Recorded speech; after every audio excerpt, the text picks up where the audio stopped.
Kur flasim për sinqeritetin, nuk po flasim për sinqeritetin në adhurime, sepse ajo punë dihet, Zoti s'pranon vetëm sa atë që është e sinqertë dhe e pastër. Jo, unë po flas për sinqeritetin mes nesh.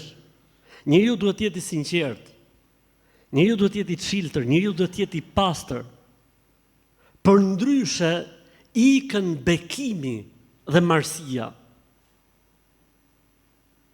Ti me të vërtet mund të shtiresh, ti me të vërtet mund të bësh sikur, po s'ka bereqet, edhe nëse të ecën mbar.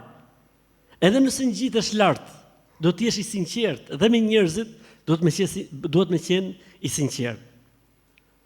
Dhe më interesantja që domethënë Islami i mëson kësaj pike është aty ku thuhet për këshillën. Kjo fe, tha pejgamberi sa, nuk është gjë tjetër vetëm se sinqeritet në këshill ose këshill e sinqert.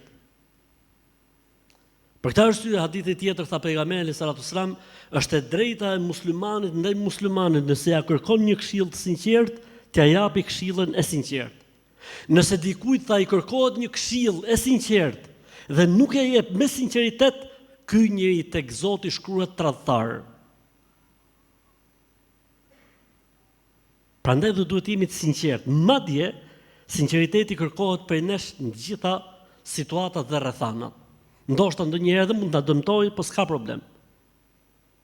Më mirë një dëmtim material apo fytyre apo sedre në jetën e kësaj bote, sesa dënohemi në botën tjetër.